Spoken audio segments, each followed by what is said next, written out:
아일랜드의 한적한 시골 마을.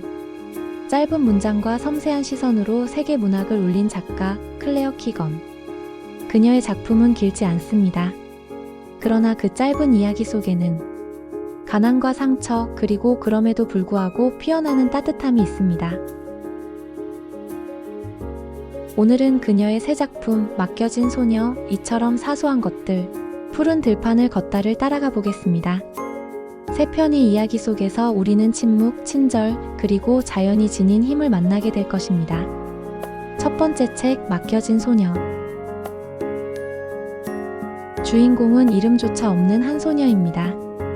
엄마는 또다시 아이를 임신했고 집에는 이미 형제들이 너무 많았습니다. 가난한 살림 속에서 부모는 소녀를 다정히 돌볼 여유가 없었습니다. 그 여름 소녀는 먼 친척인 킨셀라 부부에게 맡겨집니다. 버려진 듯 했지만 그곳에서 소녀는 처음으로 존중을 경험합니다. 도착하자마자 따뜻한 물에 목욕을 하고 깨끗한 수건과 마른 옷을 입습니다. 늘 허기를 달래던 끼니 대신 소녀를 위한 자리가 마련된 식탁에 앉습니다. 킨셀라 부부는 아들을 잃은 슬픔을 품고 있었지만 그 상실 속에서도 소녀에게 다정한 시선을 건넸습니다. 함께 밭일을 하고 우물에서 물을 길며 소녀는 짐이 아니라 함께 살아가는 한 가족이 됩니다. 여름이 끝날 무렵 소녀의 눈빛은 전혀 달라져 있었습니다. 그녀는 사랑받을 수 있는 존재로 다시 태어난 것입니다. 맡겨진 소녀는 말합니다. 사랑은 거창한 약속이 아니라 목욕과 식사, 옷 같은 사소한 돌봄 속에 깃들어 있다고.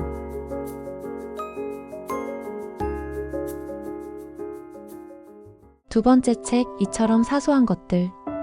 1980년대 아일랜드. 겉으로는 평온해 보이는 마을 이면에는 막달레나 세탁소라는 음습한 공간이 존재했습니다. 그곳은 미혼모와 사회에서 밀려난 여성들을 가두어 빨래와 다림질을 끝없이 강요하던 수용소였습니다. 그들이 먹는 음식은 형편없었고 노동은 끝이 없었으며 자유조차 허락되지 않았습니다. 이 소설의 주인공 빌 펄롱은 딸 5을 둔 평범한 석탄 상인입니다. 성탄절을 앞두고 그는 세탁소에 배달을 하러 갔다가 세탁소의 차가운 창고에 갇혀있던 한 소녀를 발견합니다. 그 소녀는 쇠약하고 굶주린 채 얇은 옷을 입은 채로 떨고 있었죠. 마을 사람 대부분이 그러했듯 펄롱도 그냥 눈을 감고 지나칠 수 있었습니다. 외면하는 것이야말로 가장 안전한 선택이었으니까요. 하지만 그는 그러지 않았습니다. 소녀에게 음식을 건네고 따뜻한 말로 안심시켰습니다. 그리고 결국 그녀를 자신의 트럭에 태워 세탁소에서 구출해냅니다. 펄롱이 한 일은 단순합니다. 그저 소녀에게 작은 친절을 베푼 것뿐입니다. 하지만 키건은 묻습니다. 세상을 바꾸는 힘은 거대한 영웅에게만 있는 걸까? 아니면 이런 사소한 것들에서 비롯되는 걸까? 이처럼 사소한 것들은 말합니다. 작은 친절이야말로 가장 큰 구원의 시작이라고.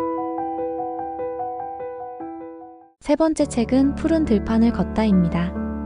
이 책은 키건의 초기 단편집입니다. 짧은 이야기들이지만 그 안에는 아일랜드 농촌의 거친 삶이 선명하게 담겨 있습니다. 아이들은 종종 어른들의 싸움과 폭력을 목격합니다.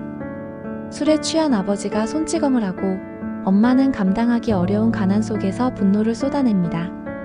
아이들은 공포와 혼란 속에서 세상을 배우게 되지요. 이것이 키건이 보여주는 성장의 통증입니다. 또 어떤 이야기에서는 어린아이가 동생들을 돌보고 집안일을 맡으며 작은 어른이 됩니다. 놀고 싶은 나이지만 현실은 그 아이에게 무거운 책임을 지웁니다. 첫사랑의 설렘은 가난한 현실 속에서 쉽게 부서지고 누군가를 잃는 슬픔은 설명조차 없이 스며듭니다. 하지만 키건은 그 감정을 멜로드라마처럼 부풀리지 않습니다. 대신 바람 부는 들판과 풀 냄새, 빗소리 같은 자연의 이미지로 감정을 감싸줍니다. 그래서 푸른 들판을 걷다를 읽다 보면 삶의 상처는 분명 존재하지만 자연이 잠시 숨고를 공간을 내어주며 우리가 다시 앞으로 나아갈 힘을 얻게 합니다. 이 단편집은 우리에게 묻습니다. 삶이 고통스러울지라도 우리는 어떻게 다시 걸어갈 수 있을까? 그 답은 푸른 들판 위에 남겨진 발자국 속에 있습니다. 클레어 키건의 문장은 짧지만 오래 남습니다.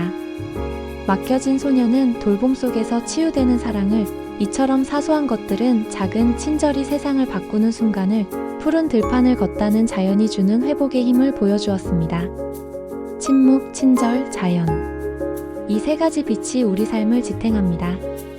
짧지만 강렬한 그녀의 문학처럼 오늘 우리의 하루도 작은 친절과 고요한 사랑으로 채워지기를 바랍니다. 구독과 좋아요, 알림 설정은 힘이 됩니다.